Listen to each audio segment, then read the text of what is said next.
I'm going to read one thing from my book. This is called A Little Wine with Bukowski. I'll never be a great poet. I'm not mean enough. I'm not tough enough. I don't cry much. I've suffered some, a fair amount, but not enough, and I always rebound. Tragedy strikes but never crushes me. I've never been crushed. I am fearless, but not fearless enough. I like food and drink, so I don't abuse them. I love women and respect men, so I don't use them. I'm too kind and observant to be a great poet.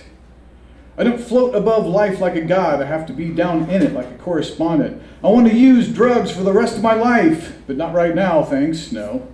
I say yes more often than I say no.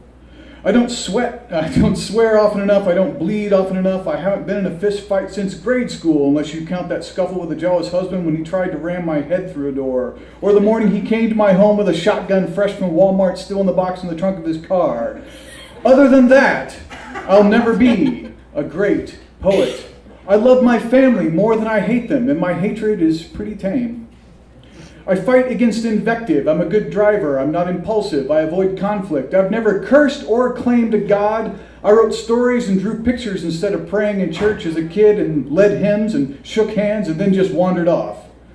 I'm a show-off. I've got a good voice, but I can't be a great poet. I'm too modest in my work. I'm not very obscene or obscure. I want everyone to understand me. I like people, even the shitheads who build character by tearing at mine with the greasy plastic sporks of their neuroses.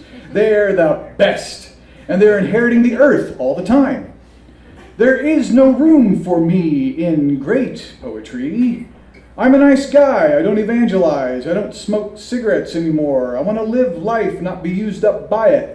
I'm not suicidal, except that time I ran and collapsed behind a fire pit and curled into a ball and froze and shook and no one came for me. And I didn't cry once. I had to bring myself back inside. So I did. And for about 5 minutes there, I was a pretty good poet. But I'm too good an editor to be a great poet, so I settle for half decent if it makes me a better person, and how great is that?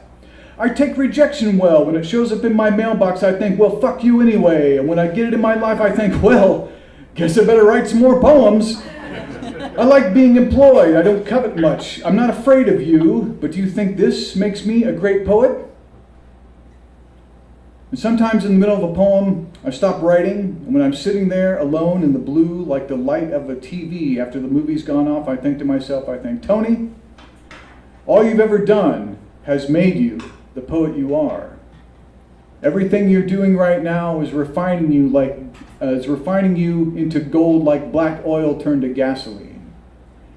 Everything you're going to do, whether you plan it or not, whether you can take it or not, whether you want it to or not, all of it is shaping you constantly. Isn't that enough? Isn't that what makes great poets? And then I breathe again and master the courage to get back to it and reach for paper and pen. But by then, shit, I lost it. Again.